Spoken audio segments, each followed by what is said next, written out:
We are now going live. Going live. What's up, everybody? Got a fun episode of Super Game Room Dudes coming right up. What time is it? Game time! Boom!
Hey, everybody. Welcome once again to another fantastic Friday night and a fun episode of the Super Game Room Dudes. As always, I'm your host, Patrick, a.k.a. P-Dubs. Joining me, as always, Carl. What's up, Detroit Love? What's going on, P-Dubs? What's going on, fellas? Same old. And you know what? I think I forgot your spotlight. Did I forget your spotlight? We good. We're good. No, you know what? To do it. We have to do it. We cannot start the show. I'm off my game, guys. I literally woke up. I fell asleep. I woke up like 30 minutes ago, and I've been scrambling to get everything put together. So I fell asleep on the couch. Carl, take it away, my brother. What up, YouTube? It's your boy, Detroit Love, P-Dubs, Nostalgia, and Michael B, the Game Genie, with another episode of the Super Game Room Dudes. Let's get it started.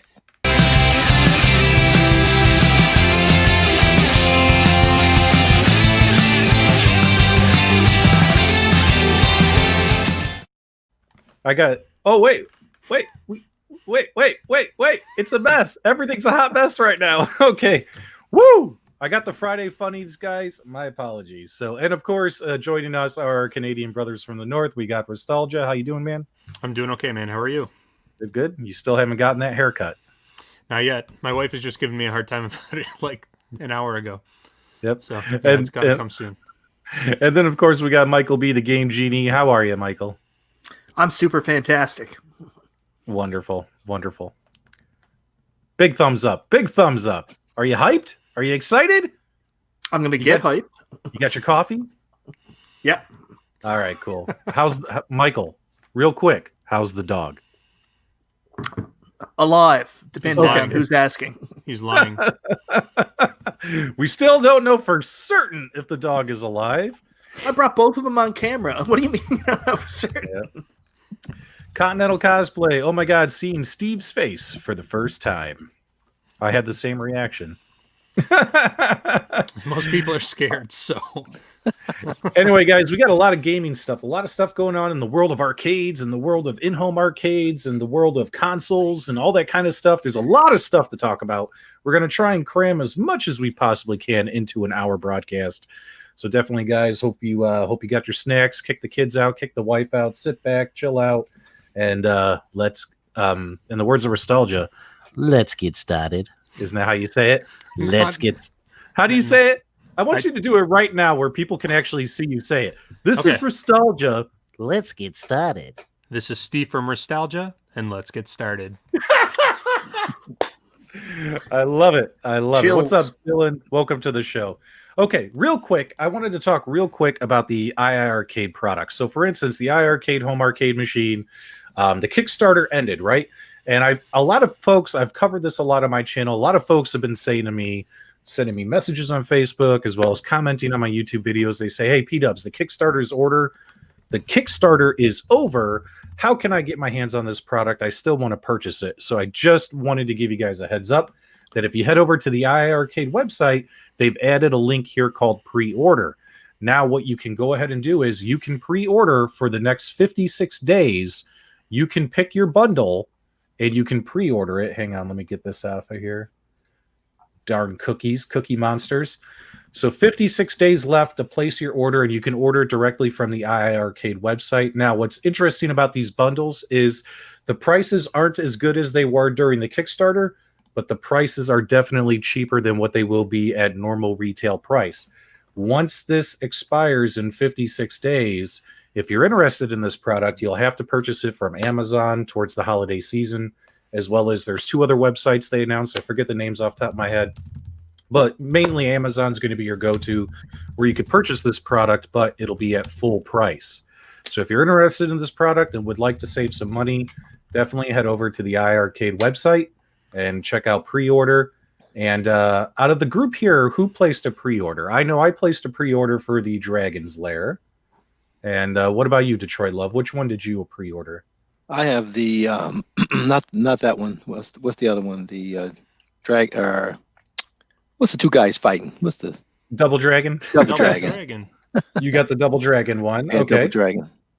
And if you guys placed an order in the chat, let me know in the chat which bundle did you order. I would love to see it. Let's see here. And what about you, Michael or Nostalgia? This is going to be available in Canada, yes? So you guys would have access to this one? It is going to be here in Canada. We don't know what the shipping charges are going to be though right now. It's sounding a little bit nerve-wracking. Did you place pre-orders? I'm working directly with them. I don't know exactly what's going to be happening in that sense, but I'm expecting to get one of these units. I just don't know which one. What about you, Michael B? I haven't placed a pre-order yet. I'm still waiting on John to get confirmation on Alyssa Milano. That's hilarious. Yeah, if she gets added, then all's going to be well, right, Michael B? Then you'll place an order. Well, you could always call Tyler at Arcade Graphics and have a custom Alyssa Milano graphics put on the sides of this machine if you wanted. Chris A, he got the Dragon's Lair cabinet as well.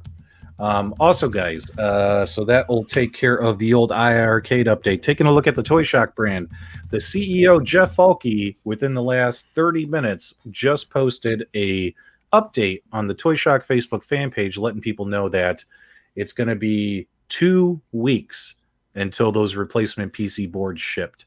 He just posted the update, and he posted a long explanation as to the reason for the delay. So anyone who had requested a replacement Toy Shock PCB board, it's not going to be shipping out for about 2 more weeks yet. So it was nice that they're communicating with the community, letting them know the status, and that those boards will be coming. So there's your little there's your Toy Shock update. Now, Michael B, what do you got cooking on your brain? I got a lot more stuff here, but I definitely want to give you a chance to shine here, my friend. What do you got cooking? What's on your mind? What have you seen this week that has really excited you? Oh, so much. I mean, are we ready to get into some of the main topics? Is that what you're alluding to? Yeah, if you that's where I could go. Yeah, that Nintendo Direct was pretty exciting. People have been clamoring for it. I honestly thought 3D All-Stars was not real, regardless of how much RGT85 said it was happening and all Team Switch Force. I didn't believe it, but here we are. We got a bunch of Mario stuff. Mario, I got to remember. My Newfoundland accent rings through on that, and I say Mario, and I get slaughtered online, so it's Mario. I know the difference. I can't help it. So all this Mario information came out this week. It's very, very cool. Okay. What's so cool about it? Tell me, brother. I'm an arcade guy. Consoles are your thing, man. Tell me. You like console stuff too. So the big thing right now is the fact that we were going to get the 3D All-Stars collection. I'm really surprised they didn't go with the new branding, because whenever Nintendo releases something like the updated 3DS, they call it the new 3DS. And then when we get the new iterations of Mario Brothers, they call it new Super Mario Brothers. So I'm surprised this wasn't new Super Mario All-Stars. But they went with Super Mario 3D All-Stars. It's a nice nod back to the Super Nintendo collection we got of all the NES games. And this is going to be, for a lot of people, their first chance to play Super Mario 64. It's going to be their first chance to play Super Mario Sunshine and get incredibly frustrated at some of the difficulty. And I'm really interested to see Super Mario Galaxy and see how that'll work, because I'm wondering if you could play it on a Switch Lite, because everything was Wii with the toggle controls. So I'm interested to see how they're going to port that to the Switch and how that's going to work. This is very cool. It's going to be cool to share these memories with our kids that we all had growing up. It's wonderful. Nostalgia, what do you think about all this news? I mean, we're talking 3 classic Mario games coming to the Switch, being, what are these, remastered and ready to play. Super Mario 64, I'm excited about. I really want to see how that's going to play and look on the Switch. I never played Mario Sunshine. I did play Galaxy. But did you play Mario Sunshine? Am I missing anything here? Was that a good one? I missed out on Sunshine. So I obviously played Super Mario 64. That was like the game of my childhood. And Super Mario Galaxy, I got into that as well. But Sunshine, I kind of skipped over because I was getting into like the PS1, PS2 phase.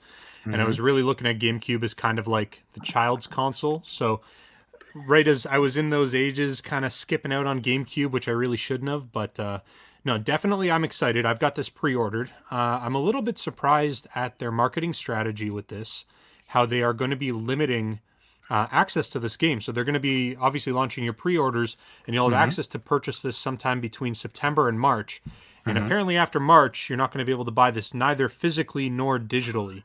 So it's it seems like it's going to be kind of a unique position, and I think what's likely going to happen is Nintendo will somehow re-release these, or maybe they'll like they've done with the Super Nintendo and the Nintendo, how they have their online downloadable games or playable games.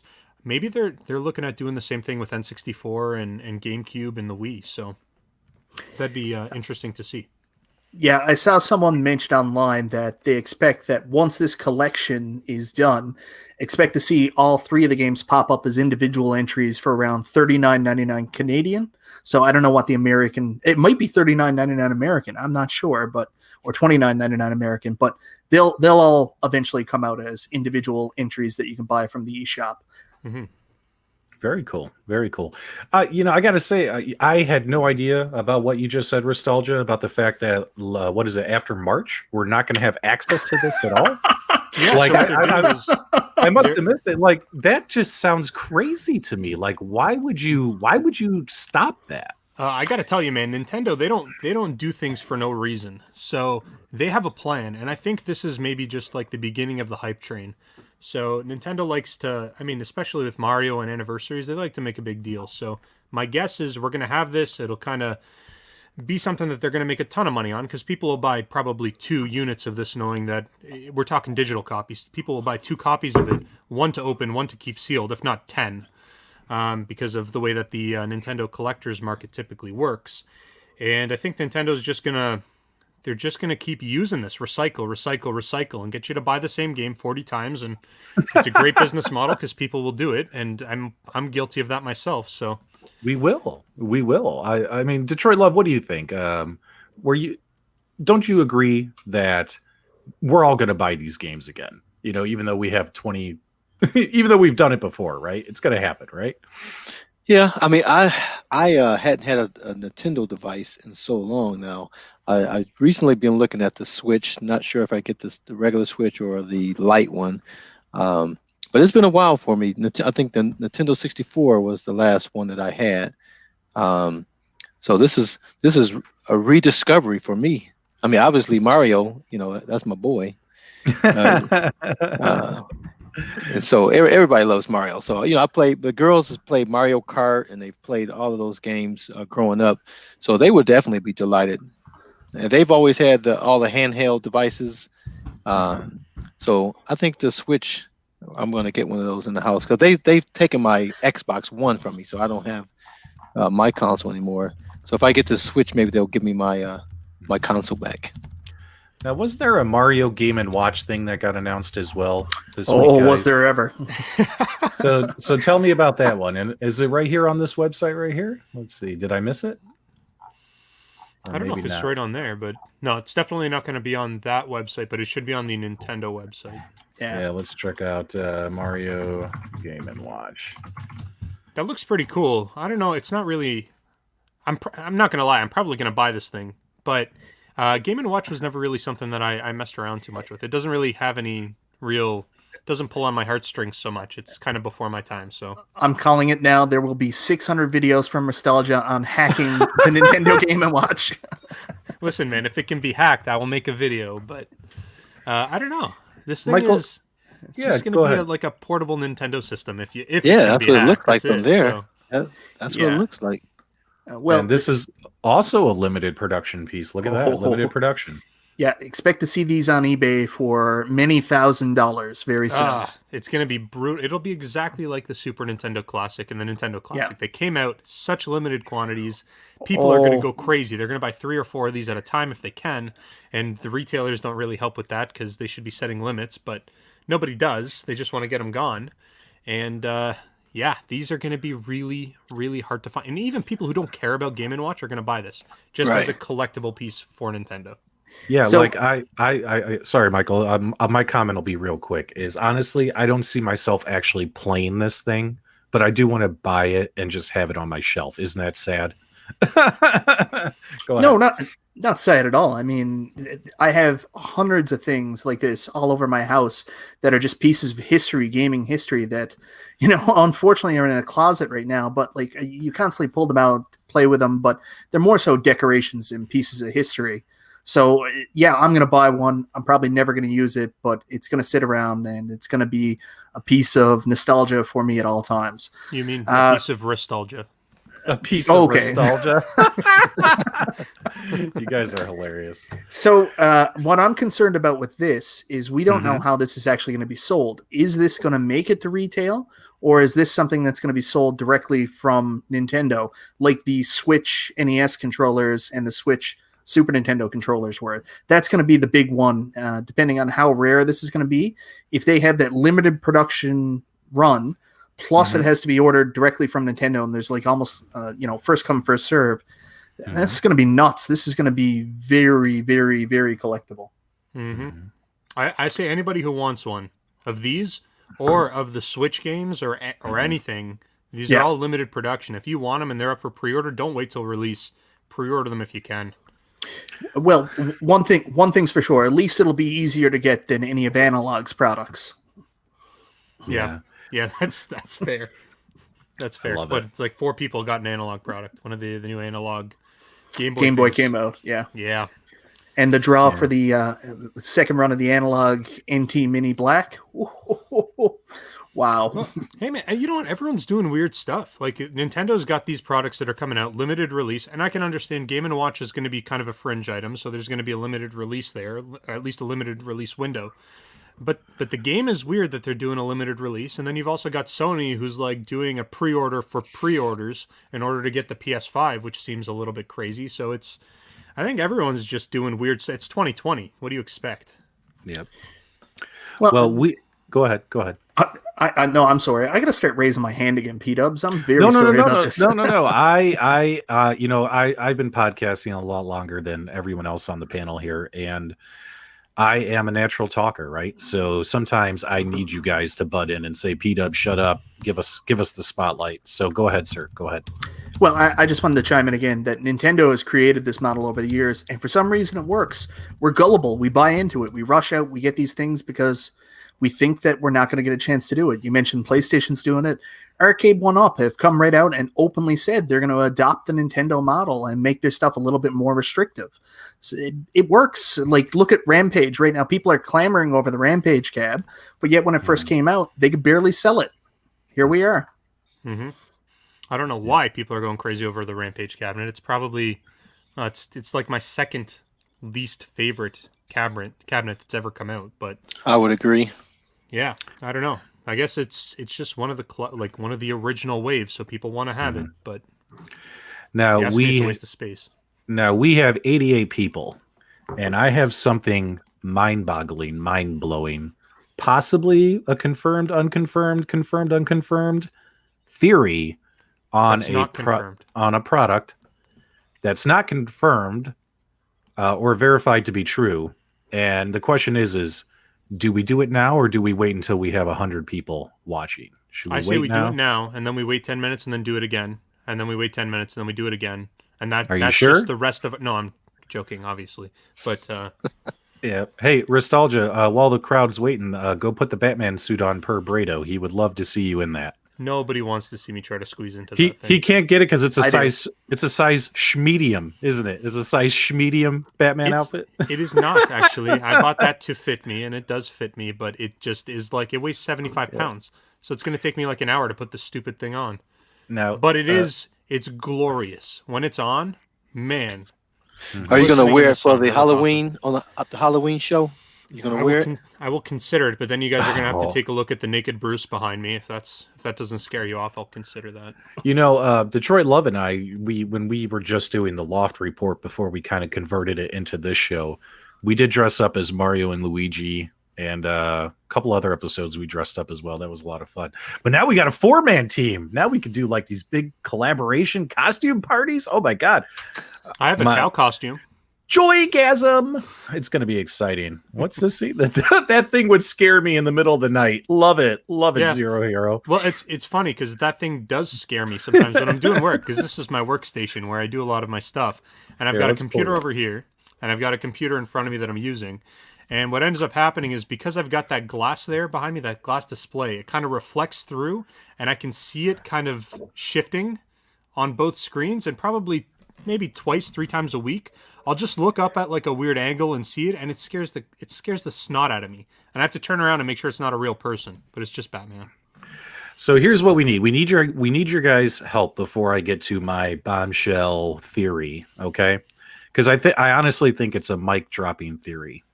So until then, though, I would love. I notice everyone's already kind of ahead of us. They're throwing stuff in the chat.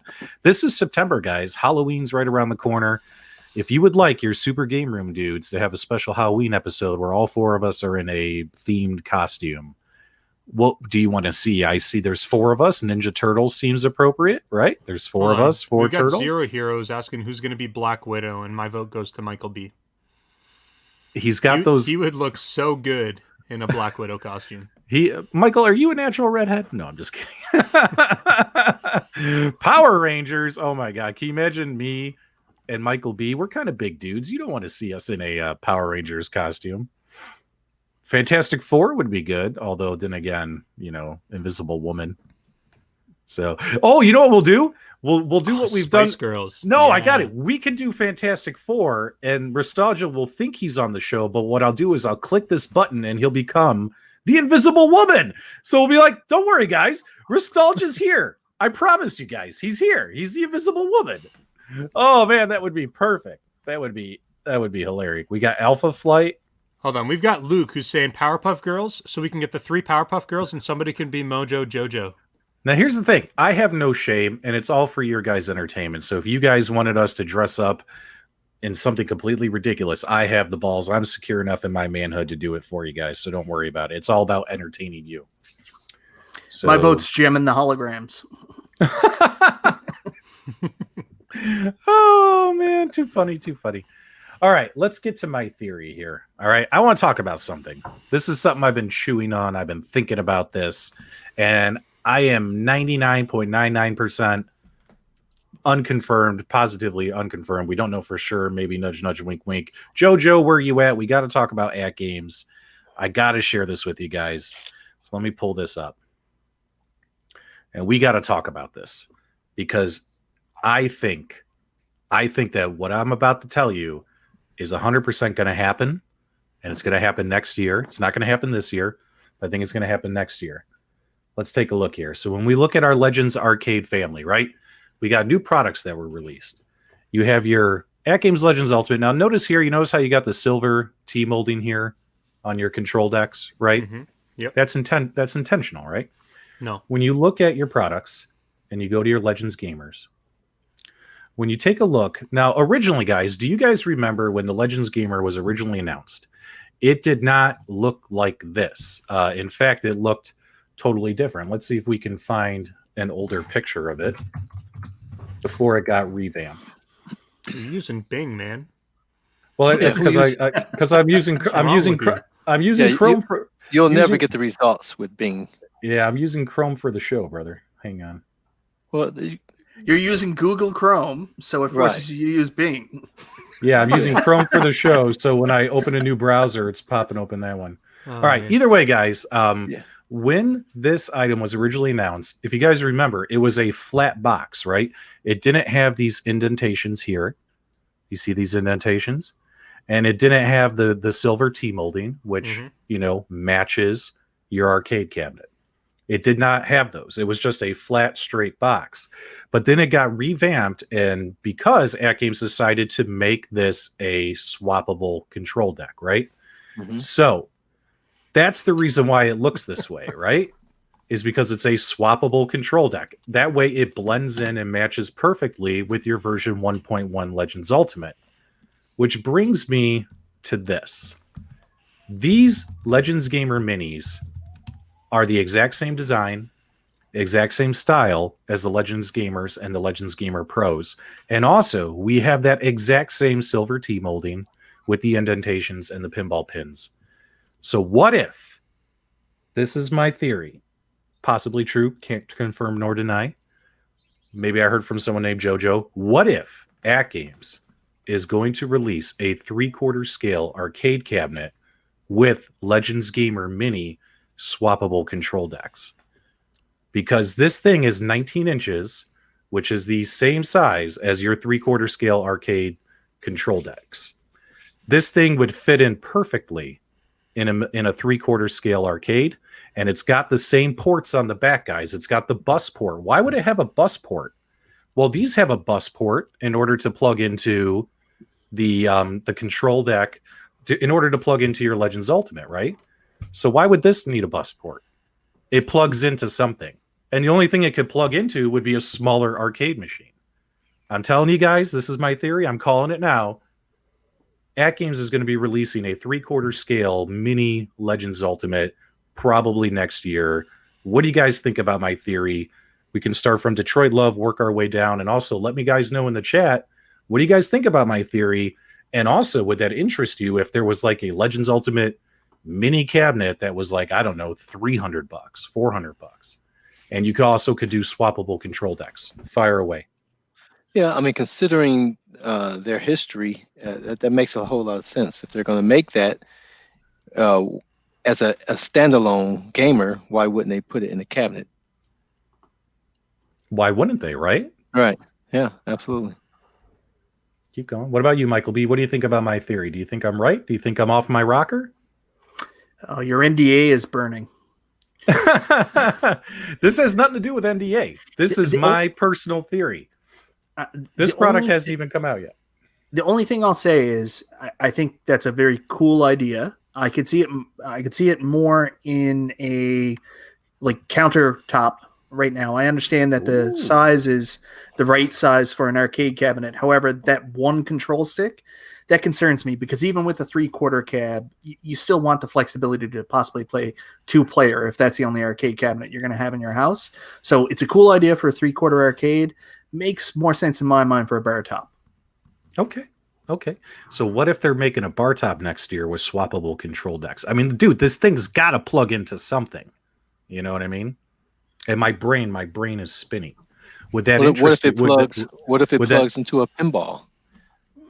Ooh, So to play like Galaga and Pac-Man, those type of things on the pinball table. That would be interesting. Like maybe it clips in on the end of the pinball machine. That way you could play arcade games. Vertical games. Whoa. What? What about a cocktail table? AtGames cocktail table. Mm-hmm. Oh, and maybe you put one on each side? Possibly, or just leave one for one side. Mm-hmm. Interesting. Well, let's see right here. Yeah, people in the chat say it will be neat if it was a bar top or a countercade. Mm-hmm.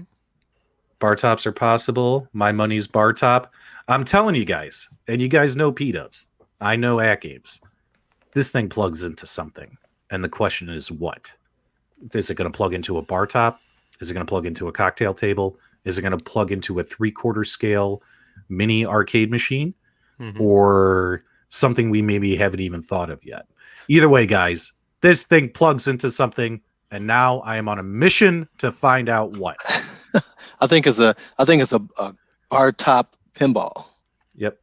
PK, Chizcom, and AtGames are not going to be able to sleep because P-Dubs is going to be bugging them for the next 3 weeks, maybe a month. I don't care how long it takes. I'm going to find out what this damn thing plugs into, and we are going to make a video about it because this plugs into something, which means we have another product coming from the AtGames brand, which gets me excited. And we know AtGames is all about options. Thomas B said it right here the best. Maybe all of the above. AtGames loves having a connected platform. Maybe it'll be maybe this will fit into a bunch of different machines. Either way, guys, I'm thinking having this Legends Gamer Mini might be a good product to reserve and have in your house because you never know down the road what this thing is going to plug into. Hopefully all that makes sense for you guys. Well, of course it plugs into a TV, Scott. Nice joke. Nice joke. Okay, so that was my big theory. But let's talk about something. Hold on, wait a second. Hold on, I just got Scott. Oh, wait, I forgot you. Hold on, before we go anywhere. Scott, yeah. I know you're listening right now. I crushed your high score in Leprechaun King. Come at me, bro. Always talking that smack, man. I'm now number 1. Come after me. Always talking that Open smack. challenge. Open challenge. Yep. Let's see here. Accept the current. You have us all thinking, P-Dub. That's right. That was my goal. I wanted to start the conversation. I'm telling you, it plugs into something. We need to find out what. All right. Cool. Nostalgia, you did not comment. You also have a close relationship with AtGames. I do. So spill it, Sally.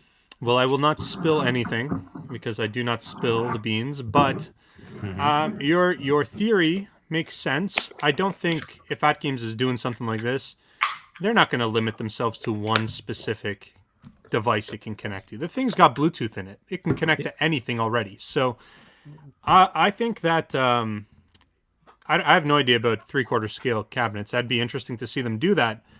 But what I think they should consider doing, if that's the route they're going, they have some pretty good licenses. I would like to see them do like maybe a Tron 3/4 scale cabinet or something like that. Like they already have that license. Maybe they could make something like that happen. That's kind of the direction I think they should go. But this is pretty cool too. I don't know.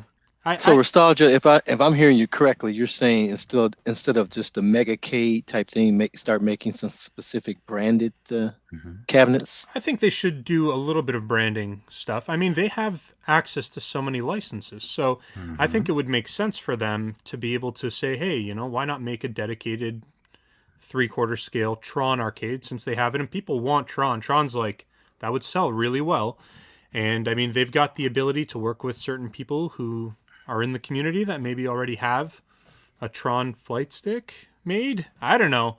They could talk to some people and get some stuff working. And I think that they could potentially put, 10, 15 games. I don't think they should go with the arcade 1-up model of 3 games, but maybe they could put 15, 20 games on a 3/4 scale arcade cabinet and still have it connected to the internet and do all the fun stuff, leaderboard and everything else that they've done. I think that'd be pretty cool. Nostalgia, let me hand you a tub of baby wipes. You and I are going to need to take a horse bath by the time this show is done because I think we're giving away a little bit too much here. No, I feel talking dirty out of my butt right now. So. I feel dirty. But guys, also, AtGames is all about option. I don't know if you could tell right there, but right there, I got like my Legends Gamer hooked up to a projector right now on the wall in my office. Like, it's fun, man. It's fun being able to do all kinds of goofy things. So so I'm thinking it plugs into something. We need to find out what's this say. Devil Waldo, does having the license to the ROM necessarily mean you have license to artwork though? No. Don't know if they're hand in hand. I don't think so. I think they're separate licenses. Is that correct, Nostalgia? That is correct. Sometimes they come hand in hand. Depends on who the license holder is, but usually not. Usually you have to license things out separately.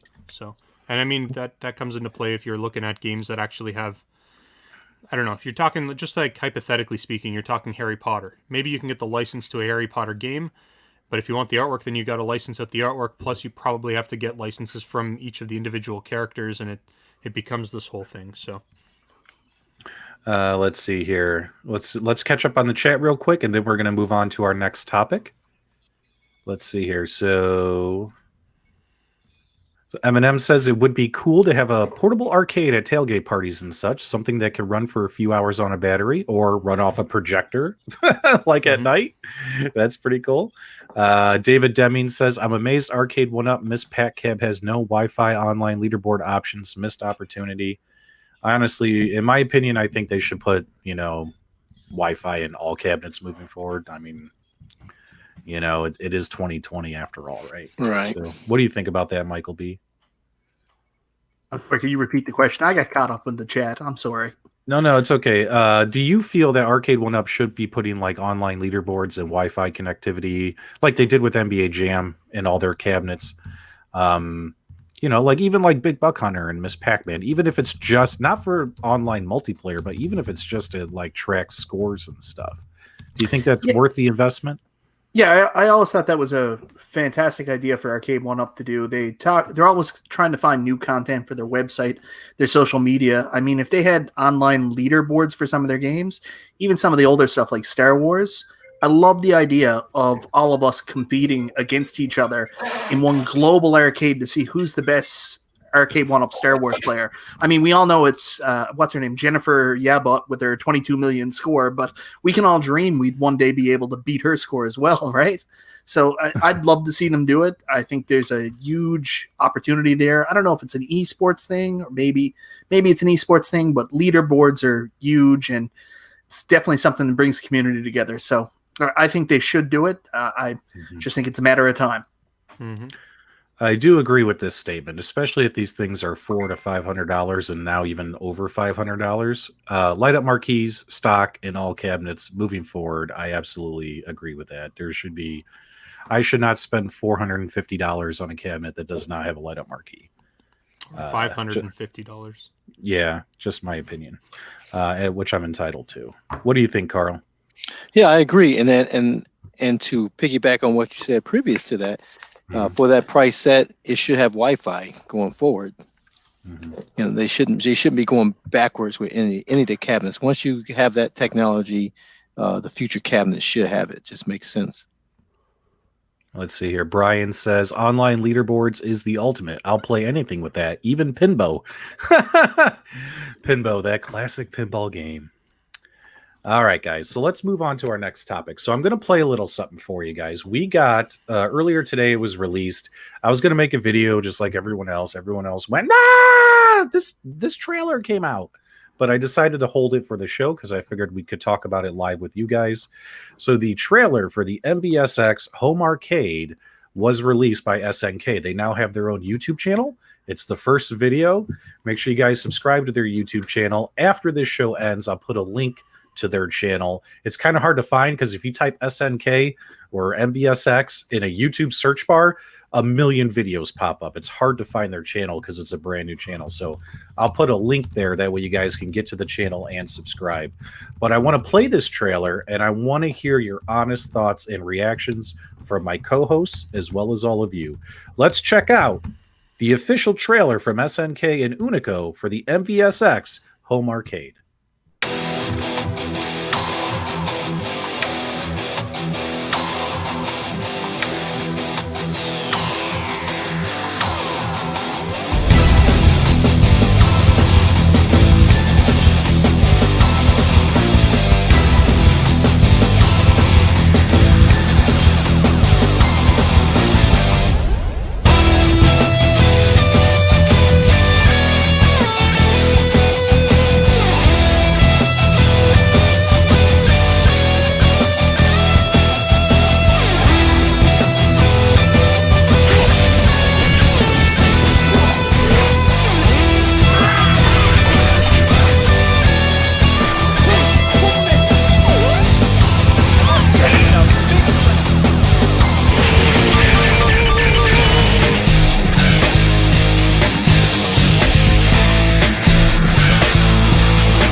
Okay, guys. So the trailer. The best part about that trailer is the way they ended it. Am I right? Oh, Like we when all of a lost sudden you hear P-dubs the SNE, the logo and the classic music and all that.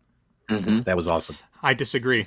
You know what the best You part didn't is? like the ending? You Right didn't at like the the end ending? when it says an SNK licensed product by Unico. That's what I like the best because there were so many people saying, "Is this real? Is this actually licensed?" Yep. So now it's like actually included in their marketing. I find that very funny. All right. So Rexer's show. Now, Rex, do you want to call into the show and explain to folks if it's a knob or if it's a button? You It's guys, a knob, man. did you guys catch Rexer's show on the Retro Buzz earlier today? It was hilarious. There've been all these videos where all they talk about is it a knob that you turn or is it a button for the volume? And it was hilarious. And he's like, who cares? That was so funny. I care. But what Deep he down was in my heart, I care. what he was talking about is right here, right there, that little, right there. That is that's like a volume knob or button, for changing the sound. So Yep. I thought that was pretty funny. Pretty funny. Okay, so let's go around the horn here. Detroit Love, honest opinion so far about the Neo Geo MVSX. Is this going to end up under your Christmas tree in Detroit? I don't know. I'm a little older than you guys, as you obviously know, and I didn't really play a whole lot of Neo Geo things growing up, but I have played quite a bit on my Mega Cave on the Street Fighter 2 mod. So I'm definitely like a lot of the games. I think the model is perfect. Just having a video for people to be able to share and have awareness of their product is awesome because Arcade 1-Up doesn't do that, surprisingly. I think it's a very attractive cabinet. I'm a fan of the coin doors, even though that's fake. I'd rather have that than have the game list splattered on the kick plate there. I'm excited about it, man. And giving you 50 games, they have a winning recipe, and red's my favorite color, so it just may have to find a spot in here somewhere. But yeah, I don't have any complaints about what they're offering at this point in time. Obviously, we have to see it and get it and see what it does and if it holds up to that. But I think they're hitting all the right buttons with it. What about you, Michael B? I'm really excited for this. They were smart in the fact that the dimensions are very similar to what Arcade 1-Up already has out. So for people that are looking to add another cabinet to their home arcades, this will fit right in. It won't look too out of the ordinary, so that's a good thing. Again, this is a really niche type thing. Arcade purists will remember it. Hardcore gamers will remember it, but they're going to have a hard time with the casual gamer. And then again, maybe it's not marketed to the casual gamer. It's marketed towards us crazy people. There's so much stuff coming out. Every time someone posts something, I want everything. So I keep sharing the Tiger King gif where he says, I am never going to financially recover from this, because there's just so much really cool stuff coming out all at the same time. I really want to get this, but I don't know if it's a limited release or not. And I kind of want to see some reviews of it before I make up my mind. Where it's a third-party company, there's been some complaints about what the actual controls are like. I know Unico is apparently a very good company, but I really need to see some feedback on this before I'm going to shell out $600 from an untested product. Yeah, well, I think, who is it? Mad Little Pixel, and I can't remember who else. Mad Little Pixel, some guy named Nostalgia, I think. And isn't that right, Nostalgia? Are you going to get a preview unit? I have no idea. I'm on a list somewhere.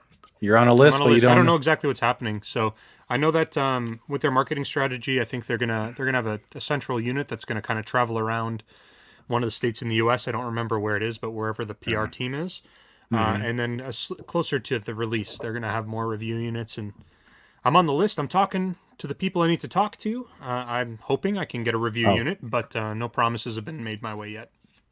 Says Unqualified Critics is getting one. Okay.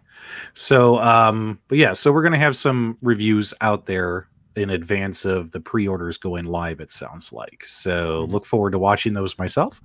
That way we can make a decision. My personal opinion is I'm actually digging this more and more. Like at first I was like, but the more and more I hear, the more and more I see, the more and more I'm liking what I'm seeing. So I think it might be a nice little alternative compared to an arcade one up. I got to tell you guys, I'm impressed with their marketing team because they've really haven't given us very much information.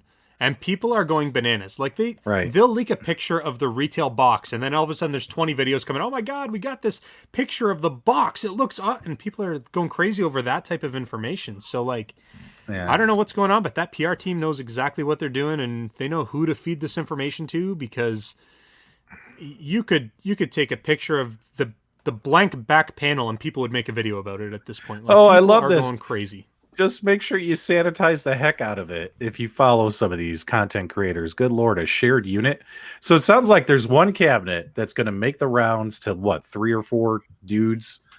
I think it's people who live within a specific location. I feel sorry for whoever gets it last, because that thing, I mean, let's be honest. I mean, 4 times the travel, 4 times the risk of that thing getting damaged in shipping, right? And what if the last guy gets it, opens it up, and he sees, he's going to see 2 things. Number one, Nostalgia at some point is going to put a sticker on it and say, I already did it. Let's get started, right? He's going to have that. He's going to mark it. He's going to mark his territory, right?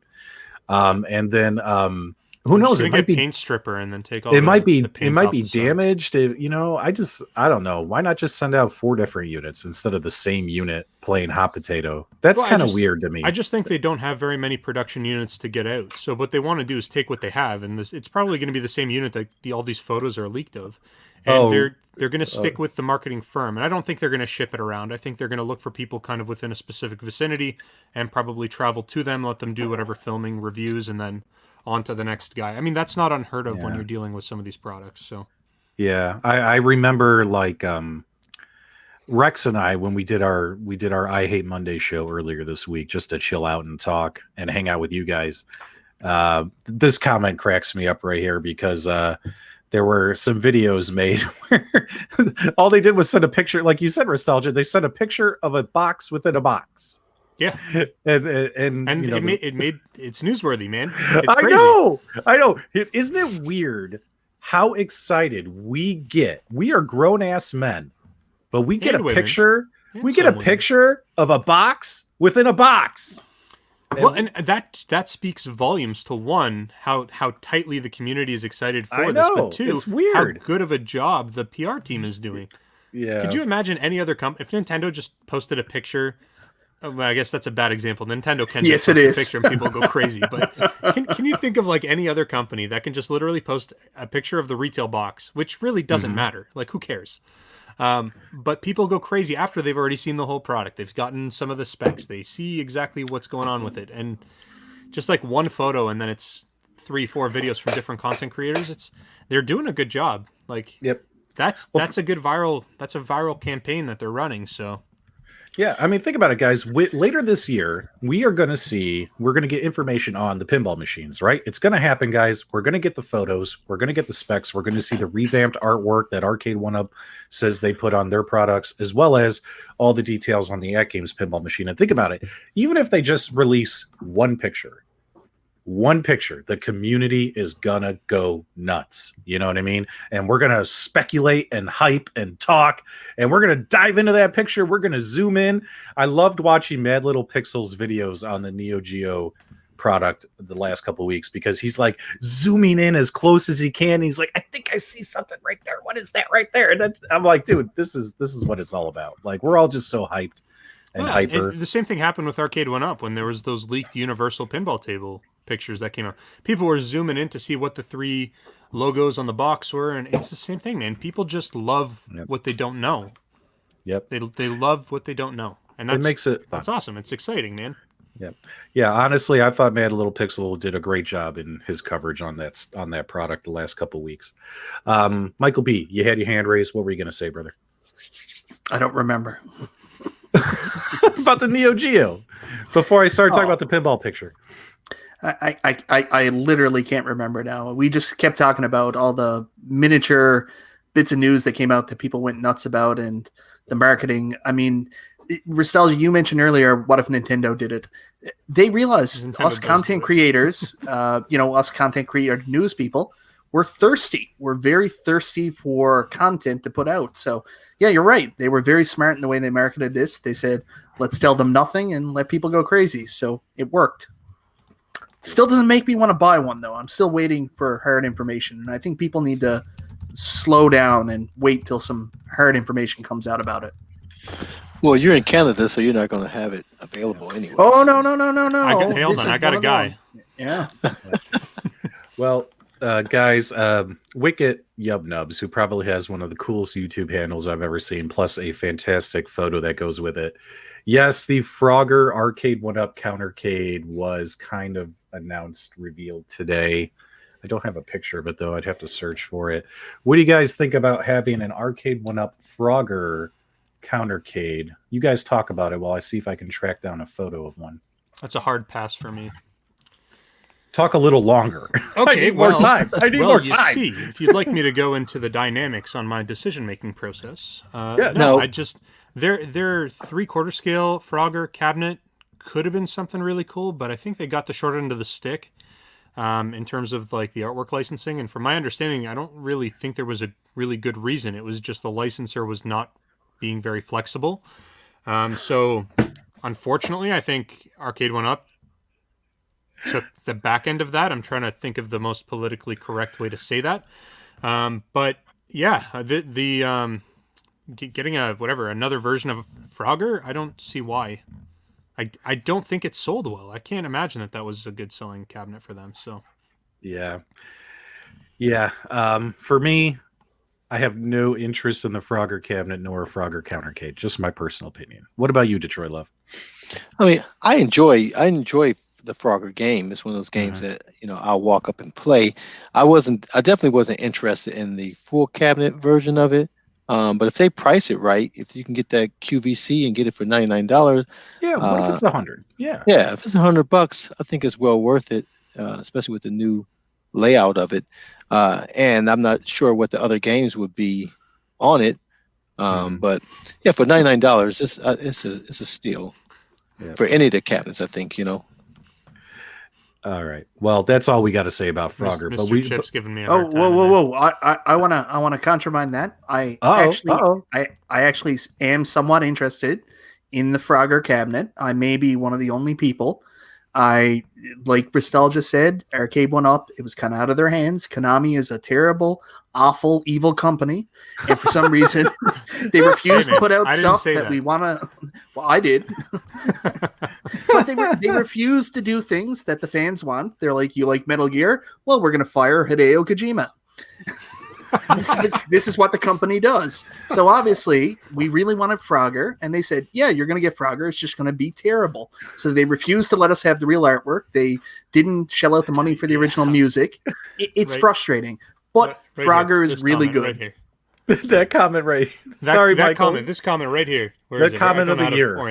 Frogger is 2020 in the This is the comment. This is the comment. Yeah. I love you guys. People, my wife says, she goes, YouTube pisses you off so much. Why do you still do it? Even though I've only been doing it for like less than a year. And I told her, I'm like, it's because of stuff like this. You know what I mean? It just cracks me up. Sorry, Michael, any other final thoughts about the beloved Frogger cabinet? I'm interested in Frogger. I think they got a bad shake at it.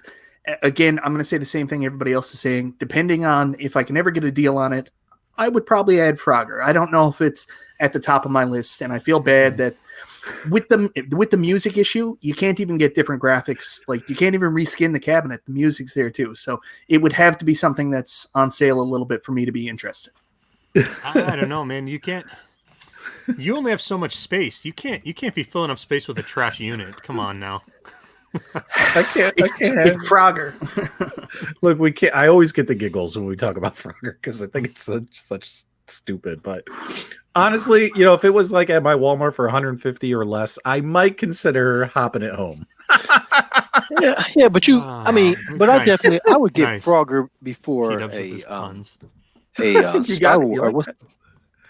Go ahead. What's the Space Invaders? You know, I would get Frogger before Space Invaders. Whoa, really? Whoa, them Yeah. fighting words, Whoa, Detroit are you love. serious? Yeah, for sure. That I mean, actually surprises me because I think the Space Invaders, what was it, the 40th anniversary that they had done? It was beautiful. Like, yeah, the cabinet was was the stunning. cabinet was nice, but you know that's the game. If I get on, I put Space Invaders on. I'll play it for like maybe 40 seconds, and then I'll turn that All right. thing off. All right, the community has spoken. They're going to unsubscribe if we buy it. Okay, guys, we're done. just unsubscribe to Mike. Just Mike. Michael B needs to. All right, let's get Just off this guy Frogger. right here. We have close to 100 people watching. We don't want them to jump off because of this Frogger conversation. So let's move on to something a little more exciting. Michael B, tell me about Arcade 1-Up Burger Time. What did we notice today? So, yeah, I saw a message in one of the chat groups this morning. Somebody had pulled up some kind of stock track for Burger Time in the Arcade 1-Up cabinet, and Burger Time is available yet again on the site. So I sent it to P-Dubs, and P-Dubs said, oh, wow, I guess they didn't sell out all the cabinets. It turns out, according to this guy's stock track, whatever he had, is the number has moved from 3,075 up to 5,000 units available. So that opened up a whole line of conversation on whether or not their certificates of authenticity even matter now, because it's no longer 3,075 units. Is it 5,000 units? Did they not sell out the original? Plus, it's available in Canada. So no one really knows what's going on here with Burger Time. Are we still at 3,075 units? What's happening? Yeah. Honestly, I think that guy on his post where he posted that picture, he was reading it wrong. I think what he did is he tried to do here. Let me take this off here real quick. He tried to do the Shopify trick, which a lot of us YouTubers tried to do in the past. And Arcade 1-Up already confirmed, actually told us directly that it's so inaccurate. You know what I mean? Be what that Shopify stuff says. However, that's what they say. Okay, right? So can I jump in on this? I own. No, hold on. Before you do, just on that one point. I want Arcade 1-Up to freak out about our show. You know, they like to panic if they hear anything. Oh my God, they said something was okay. I don't want them to freak out and get mad at all of us. Well, I'm going to clear go this ahead. up. That guy who made that post was looking at it wrong. What he did is he went to the quantity and he typed in 5,000, and it told him that only 164 were available. It didn't say that there were 5,000 available. As he just plugged in a big number to see how many were actually available for order. And of course, I wouldn't even trust it. You know what I mean? I don't think that number is truly accurate, but I'll let Ristal just speak on it. But in all honesty, it sounds to me like 3,075 cabinets. They probably have a couple hundred that either just finished being built, or maybe these are the ones that went to Canada and they didn't sell and they sent them back. I don't know. Well, so go ahead. They're not even Ristal. available yet in Canada, so it's not. I thought you told me they were at the Brick. I thought you told me that. They're available for pre-order at the Brick, but nothing sold out yet. And to be fair, I don't know how many were actually sent to the Brick, because like when I had issues ordering NBA Jam here in Canada through EB Games, they had oversold their pre-orders. The information they came back with was they actually only pre-sold 86 cabinets, NBA Jam cabinets through EB Games. So if there's only like 160 Burger Times left and 100 went to Canada, that's about average for what the demand would be based on what EB Games had with NBA Jam. So I have the Burger Time cabinet. I posted a review on my channel. Make sure you guys check it out. Decent cabinet. If you have to be a Burger Time fan to really appreciate that cabinet. And of course, as I've told everybody, my favorite game on there is Karate Champ. I actually do enjoy playing it with the 2 joystick setup that they have. But the other 2 games on there, not even worth it. Horizontal games on a vertical screen, but don't get me started on that. But yeah, guys, if you're interested in the Burger Time cabinet, it is available once again for order on the Arcade 1-Up website for $399. Now, this one does come with a light-up marquee, whereas $550 cabinets do not. That was a joke. You guys were supposed to laugh. Ha ha ha ha! That was so good. Okay, well, hold on. I'm going to jump in here. So the whole Shopify. All right, hold on. Nostalgia needs his moment. Here we go. I just got to say this because hold on. The comment. Oh crap! We lost him. We lost him once again. Damn it!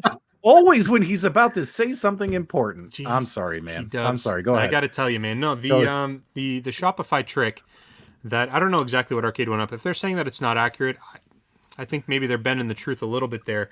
In a previous life, I spent a lot of time with Shopify stores, and I've done very high volume Shopify stores. And the only reason that it would be inaccurate is if their own inventory count was inaccurate. So if they're saying, what shows up on the front end isn't reflective of the back end, well, no, that's not true unless you're selling so many on the front end that it can't keep up with what's going on the back end. But I don't imagine that's the case with these types of cabinets. So, I mean, maybe numbers are inaccurate, but it's certainly not a Shopify issue. That would be on their own inventory system. Arcade One Up would never provide information that is, not accurate. Nostalgia. Right. Nobody ever does that. They would never do that. So, shenanigans. Okay, guys. So a lot of folks in the chat, they want to talk about Golden Axe, but honestly, I don't think there's much to talk about. It's on the website, right? Let's see if we can find it. But there's so much to talk about. What is there to talk about with the Golden Axe cabinet? Go ahead, Michael B. This is your baby. Oh, yeah. I'm very excited for this one. It's available at the Brick in Canada. You guys in the US, you're going to have to order it from Arcade One Up directly. The thing I really like about this is I was one of the foolish people that didn't wait for the Brick and bought my Burger Time cabinet directly from Arcade One Up.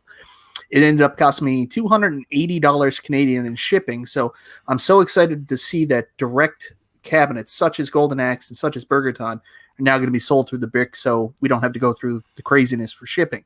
Mm-hmm. This is very exciting. Of course, we're getting Revenge of Death Adder for the first time in North America to the home market. But also Shinobi is a really good one as well. Shinobi, there's a lot of issues with emulation on Shinobi and getting a good port of Shinobi home. So very excited to have that one too. This is probably my most anticipated cabinet coming up this year. And I don't know where everything's going to go. It's another 4-player cabinet, so space is limited. I'm going to have to build an extension on my house. All right. It has a light-up marquee. That makes me happy. And obviously, it has a super cool game lineup. I mean, I love Golden Axe. I love the Revenge of the Death Adder. Golden Axe, Altered Beast. Who doesn't like Altered Beast? I mean, come on, man. What else do we got on here? Wrestle Wars and Shinobi. Yeah, that's a great lineup. Honestly, that is a great lineup. There is something to talk about with Wrestle War. Wrestle War is a vertical game on horizontal screens. So, but people are going to jump on that one. Mm-hmm. I haven't seen it in production, but it would be cool if they took a cue from some of the other competitors and came up with some kind of artwork to go on the sides instead of the black bars, because I think that would distract people from the fact that it is a vertical game on a horizontal screen. Can I just say that is a pretty cool looking control deck, in my opinion. Yep. That looks pretty awesome. Yeah, I've got this one pre-ordered already. Now, I went in and I paid for this thing in full. I've been excited about this since we saw the announcement at, I think it was CAS. When we saw this for the first time, I can't remember. Yeah. Come on, guys in the chat, let me know. Is that a cool looking control deck or what? Or do you guys think that? Go ahead. Take a look at the joystick tops there. That's the Turtles joystick tops.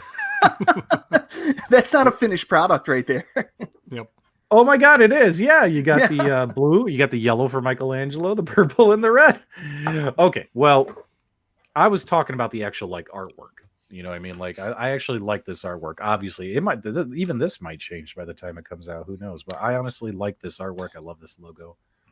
Looks fantastic. I have a question here. I have two 4-player cabinets. I never like to play as the player 1 or player 4 because you're kind of on a side view. Mm-hmm. So with a game like Shinobi, where you have to play as the first player typically, am I going to be able to play first player from player 2 so I can get that straight on view of the cabinet, or am I going to have to play off to the side? Well, is Code Mystics doing this one? I don't think they are. Or they might be. Who knows? We don't know yet, do we? I would imagine that you could probably just press the insert coin button, and wherever you are becomes player 1. Well, that's not how it is on the Turtles cabinet, though, right? Right. Well, with the Turtles cabinet, you pick your character, and that's who you play as. But I don't know, and I'd imagine that would probably be the same with Golden Axes. Whichever position you're in is going to be the person you end up being. No, no. Hold on. That's you. You select your character too. Yep. Yeah, you select your character when the game launches. So they would they would have to rework the ROM to allow you to move. Like you could play as player 2 from that spot, but I'm not that familiar on Shinobi. Is Shinobi a 2-player game?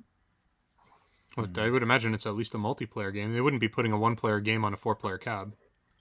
This is an amazing comment. NBA Jam, I always play on player 2. I do the same thing. How many people, when you play NBA Jam, you play as player 2? Yep. Mm-hmm. Yep, that's awesome. for sure. Thanks, Brandon or Braden. Yes, we do that as well. Either way, guys, them getting a partnership with Sega and releasing a Sega cabinet in obviously with the Golden Axe series and Altered Beast. If you're a fan of these retro titles, you're gonna love this cabinet, right? The problem is it's another big cabinet with a big wide control deck, and we're a lot of us super fans. Casual Arcade 1-Up doesn't care, right? Because they want to sell as many as possible, but us super fans are running out of space. I'll be honest, as much as I love this cabinet, I'm probably not going to buy it because I just simply don't have the space for it. So go ahead, guys. Yeah, if my wife finds out about this, she's definitely going to get it. That's her game. That's her game. And it will be upstairs in the loft. It wouldn't even be downstairs. Oh, Detroit loves Loft, the Love Loft. That's Nice. Carl, can you set your wife up to have a conversation with my wife and try to convince her of this magic to actually force you to buy cabinets? Because I'm experiencing quite the opposite. But most of the time, she's always like, "Where'd this cabinet come from? When'd you get that?" I'm like, "This thing's always been here." Yeah, I remember now in your Miss Pac-Man pickup, you were like, "Yeah, I'll just go to the store and pick it up," because then she doesn't know. Right. But Golden Axe, that would be the exception. So you have to. What's your wife's favorite game? Does she have a favorite game? Does she play at all? My wife's favorite game is pretending I'm not buying arcade cabinets. Okay. All hail Detroit Love as the countercade king. That is for sure. Any more mods to that thing you want to show off? Do we have more videos coming out? No, not yet. Well, I'm gonna see about modding this guy. I don't know what I would do to it, but I got to open up that numbskull. Bring it up here. The numbskull. Bring it over here. Show and tell time, baby. So I just released a video, but probably about the same time we went live. This thing is awesome, man. I love this thing. I don't know. It's also transparent. You have your green screen turned on. I don't have a green screen. I guess it's light. Really sweet. Your green screen is still turned on. Look at it. I don't have a green screen on. Your chroma key settings. Your chroma key video there, yeah. Oh, there we go. Look at that. Yellow as your chroma key. All right. Let me check that out. Hold on. Green screen. Ladies and gentlemen, Detroit Love has created the first transparent arcade. He is the king of modding. There it is. It's official. There it goes. No, now you've got the other. You've got the other color set. Oh, look, there you go. There you go, baby. See, I've already modded. Look at that ghost, baby. I am the king of modding. Oh my God. But I love this cabinet, man. It's pretty slick. When I saw it on your screen, it didn't look so sweet there, P-Dubs.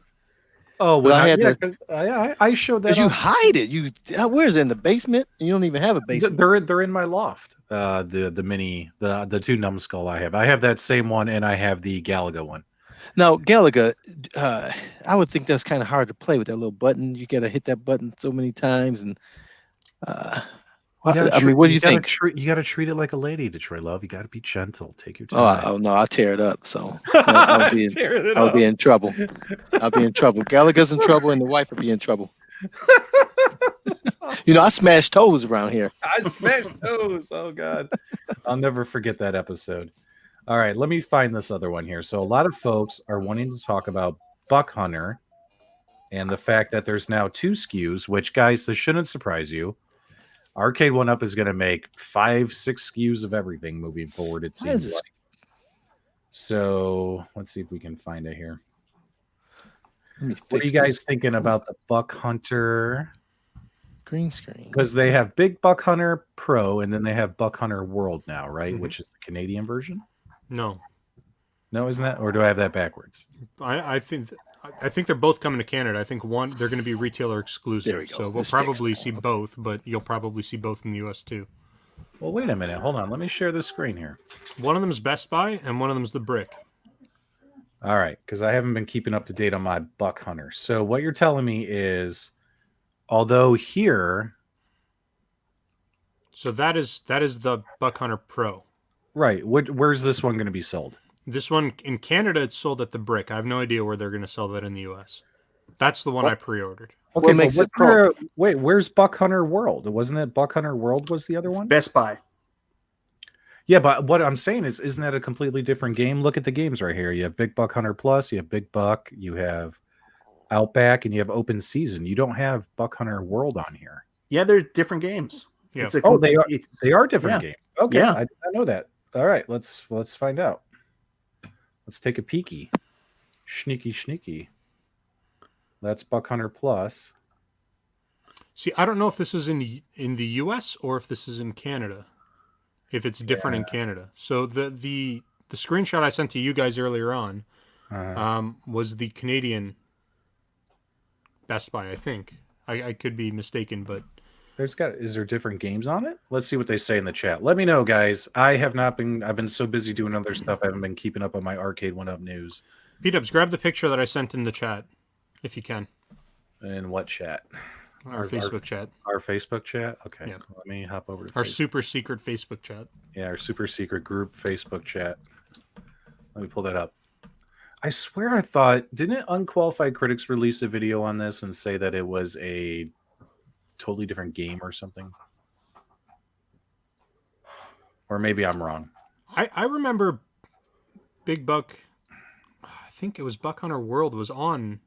It was on one of the renders that they showed originally when they showed this on the whatever the.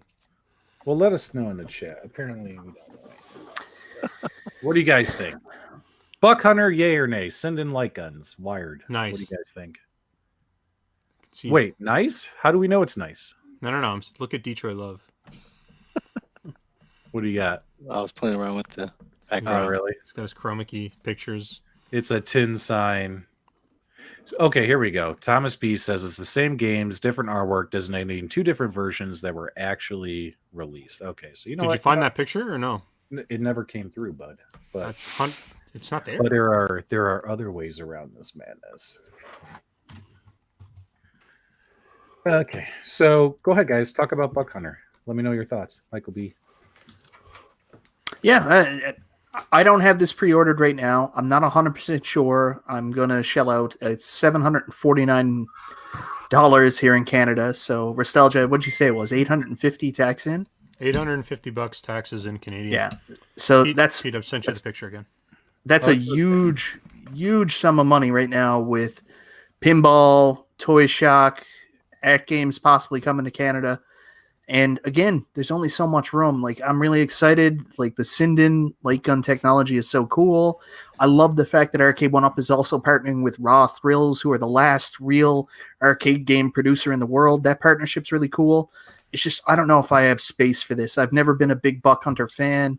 It's not something that appeals to me right now, but who knows? This might come out, bug hits me, and I might add it and get divorced. Who knows? All this money and that marquee's not lit up. Is that what we're talking about? All right, guys. So we're going to pull something up here. And of course, if we're going to share someone else's content, we do have fair use. So ha. However, we are going to give them a plug, guys. Make sure you check out Unqualified Critics. David does a pretty good job. He's kind of like an arcade news guy, kind of like me. If Arcade 1-Up sneezes, David has the tissue. He knows all about it. So he did a video, and here it is right here. So it's like Big Buck World. See, that's what I was saying. Big Buck World. That's a totally different. Yeah, that's not on the other ones. That's the one I pre-ordered. That's the one that's coming my way. Okay. So is Big Buck World a game, or is that just like they're talking like it's a whole world of games? So No, someone in the comments said that Big Buck World, I've never played them, so I don't know, but someone in the comments mentioned that Big Buck World is just a combination of two of the other Big Buck Hunter games. That's what it is. Okay, I see that now. But no light up marquee. Okay, glad we figured all that out. Guys, make sure you check out David's video and subscribe to him if you like arcade news. He does a lot of news stuff.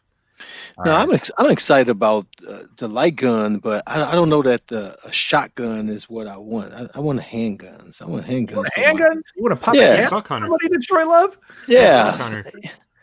Yeah, I don't know. So I don't know. I just was thinking about the rifle. I'm like, nah, I I want two handguns. I want House of the Dead or something with handguns. So I don't know. I'm I'll have worried to that see. Again, once it comes out, it may have been here a while once my wife sees it. I don't know. We'll just have to see. We'll have to see once it gets into the market. Yeah, in all honesty, guys, I mean, I want this one, and the wife loves shooting games. So she would, if I, she would give us approval to purchase this. You know what I mean? I wouldn't get any crap about it. But here's the problem: is if I buy this game, that's a lot of money, $550 US, and then turn around. What if next year at CES, or not even? Well, I mean, there's not really going to be a CES, but I'm sure in January companies will like kind of do their own faux little CES, right? What if they announce like they're coming out with like Terminator 2 or House of the Dead, or a different shooting game that I would prefer more over killing animals, right? Like Can you buy it? I would just be like, I think I'm going to be patient is what I'm saying. I don't think I'm going to order this one. I'm going to wait until next year and see what light gun cabinets they decide to make next year. I don't think big buck is enough for me to go, "Oh my god." Whereas if it was Terminator 2, I would buy it day one. You know what I'm saying? Right. Or House of Yeah. the Dead. Yeah, I don't think it's going to be the last shooter, obviously, right? So, Right, it's not going to be the last. You're right. Yep, House of the Dead needs to happen. Look at this. See, Braden, I want something other than hunting. Time Crisis, is that the other one? Time Crisis is a good game. Can they do that with their current hardware? Not with their current hardware, no. They'd have to upgrade it a little bit, but they could get it working. They wouldn't need an overly powerful device to get those They just games need running. to send one of their PCBs to Nostalgia and have him tinker with it, and then we'll be running PlayStation 4 on there before you know it. Ain't that right, buddy? That's the next mod for the PS Classic. Maybe get some PS5 games running on it. T2 would be awesome. Agree. Okay. Anything else Arcade 1-Up related? I think we covered all the companies, didn't we? Anything else Arcade 1-Up related you guys want to chat about? I want to see some pinball tables soon. Yeah. I want to see So some here's pinball what we tables can soon. tell you is it does appear that for some reason, even though they're two totally different products, one being static, the other one being full of options, right? It does appear that Arcade 1-Up and At Games are kind of like I dare you, no, I dare you, no, I dare you, I dare you, I dare you. In terms of like sending out information? Right. It's just, no one wants to reveal, right? And it's like, just reveal, you know what I mean? Because they're two totally different products. One is 3/4 size, one is 90% size. One has 22 games and the ability to play a ton more option games, and it's more expensive. The other one is a static product. You're going to get 10 games and that's it. No Wi-Fi, no downloadable content, stuff like that. So why not just show us? You know what I mean? So it just seems like they're at a we don't want to show first kind of thing, but they're different products. Just show them. That's my opinion. What do you guys think? Yeah, I agree. It makes no sense that they've not made more information available, since CES.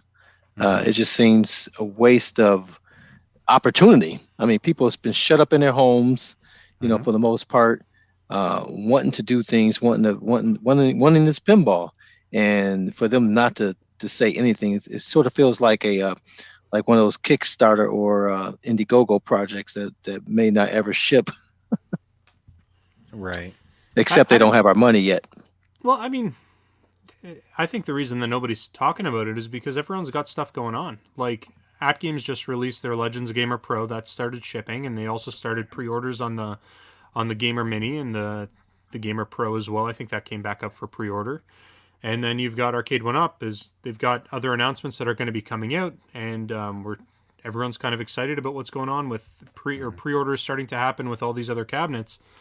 I think they don't want to kind of take away the spotlight from some of the stuff that's actively purchasable. So it doesn't, especially when you're looking at Games stuff, it doesn't really make sense for them to really heavily promote the pinball machine right now because they've got the Gamer Pro. The Gamer Pro has pinball buttons, so you don't want to take away from the people who might be interested in the Gamer Pro by showing them a pinball table, and they're like, oh, well, maybe I'll save my $250 and reinvest it in the pin table. So I don't know. Look, don't refute my whining and crying like a baby with all this logical nonsense nostalgia. We don't have time for this. We just have time for. I'm just saying. I think these guys, At Games and Arcade 1-Up, I think they know what they're doing.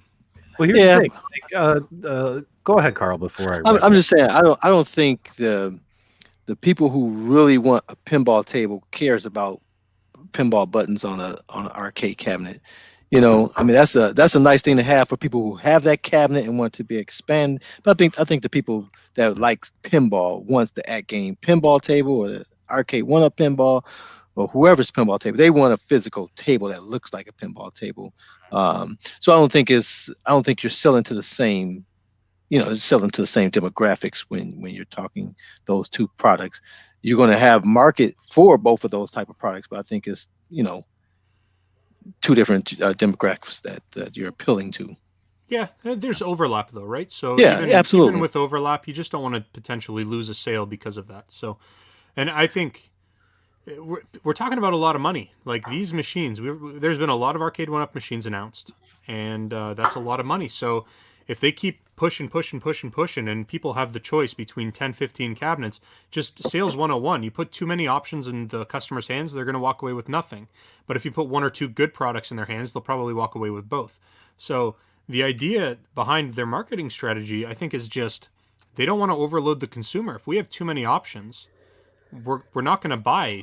We're not going to maximize, or they're not going to be able to maximize the buying potential from each customer. So it's just a strategy. Plus, they're in competition with one another. Any way you look at it, two different machines or not, they see themselves as competition, so they don't want to be pushing out stuff unless they feel they need to, or maybe they're holding their cards close to the chest and they can then lay their cards down as like a rebuttal to somebody else's information. So you know what I have to say to all your logical arguments? Don't care. Show me the pinball. Want to see it. Send it to me. Want to see it. Don't care. Well, P-Dubs, last I heard you have one in your loft, so shut up, dude. You said it's in your garage. Shut up. Be quiet. Don't spread lies.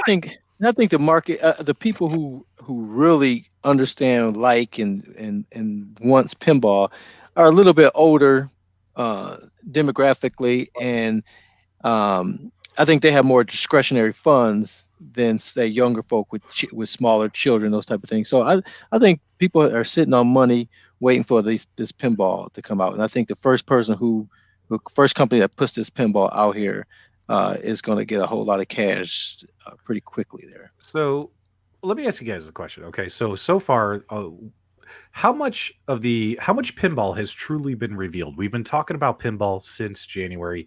How much has been revealed by September, 8 months later? And I want you to think carefully about this. How much have these two companies actually revealed about their product? Nothing. Well, I mean, At Games provided true. specs. Arcade One Up provided very barely any specs. In fact, if you go to their website, it has doesn't even tell you what games are included on their Marvel cabinet, right? But here's what they've provided, right? We've gotten a Twitter pic a couple weeks ago of the cabinet, of the real cabinet. Like, here's the cabinet. But that's it. Like, yeah, it was at CES, and but that was a prototype, guys, and it had a PC in it. It wasn't even running what it's supposed to. We still haven't actually seen the gameplay, have we? They had a PC in the unit at CES. And of course, that confirmed? Like 100% yeah, it was a PC? Yeah, it wasn't like an Android box or something? Yeah, what's his name? That guy, Mel Kirk. He was on the Blockade podcast, confirmed it. John D is, confirmed it. I mean, what was at CES was a prototype running a computer. It wasn't the actual Android board running the optimized Android version of the games, right? And then again, so technically, in my opinion, the only thing we've seen that's real is a photo that was tweeted out last week of the Marvel cabinet saying, hey, here it is. It's ready. We're going to start production. Whereas in At Games' case, we haven't seen a photo yet, right? Mm-hmm. Which, and I was telling them too, I was like, because, we do the Legends Center for them. I was like, guys, we only have 3 episodes left and then our season is done, So I would like to show the pinball machine to the community before the season is over. Mm-hmm. I think, in fact, hell, for a season finale, that'd be a great way to end the show. Like, congratulations, guys, you waited all year. Here's at least the photos of the pinball machine. Guys, I'm doing everything I can. I'm trying to make this happen for you guys. So hopefully that'll happen, but I can't guarantee it, right? Mm-hmm. So the only thing we've seen, think about it, guys, the only thing we've really seen in 8 months is some specs on a sheet, a little goofy trailer on a website, and a tweeted photo. You know what I mean? So Detroit Love, you really made me think about it last week when you said it's all vaporware, that the number one pinball machine right now is Toy Shock until these products actually come out. Right. That was wonderful. That was a wonderful thought. What do you guys think about that whole soapbox statement? It's fair. I mean, the reality is, if somebody wants to go and buy a VPN machine right now, it's going to be a Toy Shock. They're not getting, unless they build their own or something along those lines. But yeah, it's. I don't think. I mean, I'm not sure if you're like insinuating that people are just not prepared. I think Arcade One Up is prepared. I don't think that there's any shadiness going on. I think they've got their machines in order. Maybe some artwork that needs to be adjusted and waiting on some approvals from Disney or whomever needs to approve things. But I'm pretty sure they know what they're doing. They've got things ready to go, and I would imagine the same is true for At Games, where they've got what they need ready. But now it's a strategy. They got to make sure that they play their cards right, because the reality is, for the people who are only going to buy one machine, that's who's fighting. That's who they're fighting over right now. It's not the people who are going to buy both. There's going to be people like you and me that are going to say, I want some Arcade One Up. I'm going to buy the At Games machines. But there's also people who just want one machine, and that's currently who they're going to war over, right? They want to say that our machine is the best for XYZ reasons. So I think everyone's ready. I think everyone's just being very careful. Well, there's actually a third group that you're missing out on, and that's the modders, who we don't care what's inside it. We just want to tear it apart and put something else in it too. So that's also That's fair. That's fair. Michael B, you look like you're about to jump out of your seat. What's on your mind, brother? I just want to see the games. I've been waiting very much. Yeah, I just want the games list. I just want to know. I only want one of the Arcade One Up tables, which is Attack from Mars. I want confirmation that they didn't change the artwork to a multicade, and I want to know what games are going to be on it. I'm dying. I am going to absolutely explode. Somebody from Arcade One Up. I only have so much money to buy so much stuff. If I'm going to buy your cabinet, tell me now so I can prepare myself for it. Yep.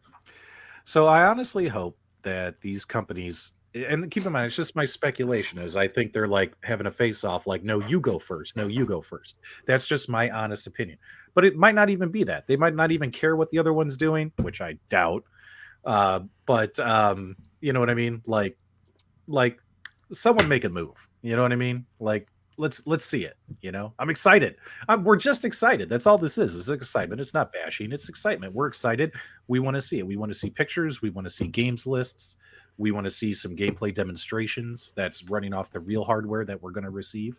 You know what I'm saying? Not hardware that is not going to be in the actual device. Like, we want to see that stuff, right? So hopefully these companies will finally, in the next month, you know, kind of give it to us, because they've both promised fourth quarter releases.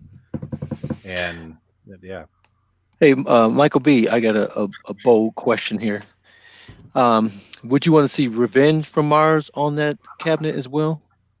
Well, of course I would, but I already know Zen Studios lineup, and if it's going to be Attack from Mars, it's more than likely going to be their pre-made Bally Williams tables. I've been on my Nintendo Switch playing quite a bit, and I'm hoping that they're going to stick to Bally Williams tables. I'm hoping to see Medieval Madness. I'm hoping to see The Getaway, High Speed 2. I'm hoping to see... I don't think we're going to get the Universal Monster games, so Monster Bash or Creature from the Black Lagoon. I think they would be held over for the Universal table if we ever get it. So I think you can cancel those out. But as long as they stick to the Bally Midway tables, there's some great games there. And, you know, it's got to be something Zen made. So that is what it is. But I just want to know which ones. We're gonna talk a little bit more about that, guys. But Jamie wants to know if we are Macho Man excited. Are you guys Macho Man excited for pinball? Oh, yeah! Yes, we are. We are always Macho Man excited. That's Amen, just for Macho you, milady. And we had a couple questions in here. Are you still going to interview Farsight on Legends Center? Yes. And I'm hoping to do it before the end of the season. We're trying to coordinate things, trying to make it special. You know what I mean? Like, I don't want them to come on and we not give you guys what you deserve. Does that make sense? I think that's my responsibility as the host of that show, is to have them come on and blow your socks off, right? And show you pictures and gameplay and all that kind of stuff. And if they're not going to show that, I'm not going to have them on the show. Does that make sense? I'm not going to waste your guys' time. Let's see here. What do we got here? Our Arcade One Up needs to send a demo unit to their. Arcade One Up doesn't send it to me. That's fine. I'd rather pay for it so I can review it. I was passive aggressive. Well, no, well, dude, I'm a small channel. I have 3,000 subscribers. Arcade One Up sends cabinets to these channels that have 100,000 plus subscribers, right? So Not always, brother. They sent one to Mr. Sujano for the don't Burger know who Time that is. cabinet. I know you don't know who that is, and they sent one to him anyways. They just randomly pick it. Yep, and you know, they don't want to get a 7 out of 10. Calm You're so down. bitter. It's not even okay. Let me ask you guys something honestly, okay? And I don't care if the whole world is watching. I'm asking you three, my friends, honestly. If you review a product and you say it's a 7 out of 10 or a 6 out of 10, that's not a bad review. That is not like it's a dumpster fire. It's a piece of Not a crap. 9 out of 10. Don't buy it. But it's like you know, it's okay. You know, like you know, like you could buy it or not buy it, and you'll live your life and not regret it. You know what I mean? Like, you know, All I can tell you, man, is all you got to do is just be honest. If you get a product and you don't like it, say why you don't like it. It's that simple. That's it. That's it. And if a company wants to be upset with you because you didn't like their product, then let them be upset with you, and that's their choice. And not everyone's gonna love everything that everyone does, and that's it. That's it. But yeah, they're not going to what was I going to say? They wouldn't. Yeah, I don't have that relationship with them, so I'm not worried about it. I would love for them to send a cabinet to one of you gentlemen up in Canada, because you guys definitely pull in a great Canadian audience, and it definitely seems like they're expanding a bit into Canada. You know what I mean? With all these cabinets making their way up there, so it would be great to have some Canadian content creators do those reviews. You know what I mean? mm-hmm. Well, the cool thing about that is we always get them about a month after the rest of the world. So me and Nostalgia, if we do a review, we're so far behind the pack. So it'd be nice if we got a review unit so we could actually do one in a timely fashion. Right. Well, it's interesting because I did reach out to Arcade One Up about that exact thing, and I wasn't asking specifically for review units. I was just saying in Canada we get them so far after everyone else. Can I just buy one directly from you guys? I'll pay you guys retail. I'll pay the shipping. Just can you guys get one to me so I can review it when it's launch time? And I just got the same answer. No, it's just not. It's not something they're either willing to do or not something they're capable of doing logistically. So it is what it is. We will get them when we get them, and we'll review them as they come, and that's the best that we can do right now. Show some love to Canada. Who is Ricky Berwick? Is this a joke or is that a real person? He's Canadian. I know Ricky Berwick. Oh, yeah. Yeah, he's a famous internet person now. I saw him through the Game Chasers. They had some kind of, the Game Chasers and 8-Bit Eric did some kind of back and forth with him, and he blew up. Like, he's got like 100, well, last time I checked, it was like a couple 100,000. He might be at 1 million subscribers now, for all I know. Yeah, he lives not far from me, actually. I ran into him at, we have something called Fan Expo Canada, which is similar to what you guys would have had at, or in the US, Comic-Con. It's like Canada's biggest kind of video game comic convention that we do here. And I ran into him, and that guy is, he's an interesting character. He's a cat. He's an interesting cat. Guys, don't go anywhere, guys. I just got pinged from a contact at Games, and I think we got some breaking news coming in right now. Let's see what it is. Just bear with me, guys. I thought If this is Hacksaw Jim Duggan.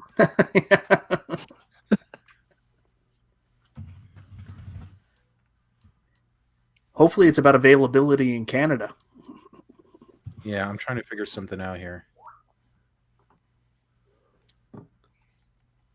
Okay, so this firmware.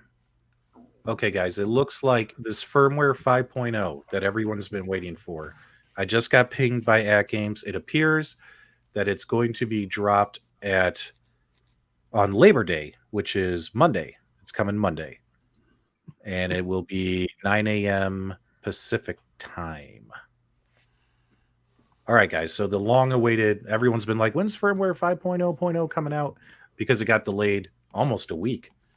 Looks like it's coming out.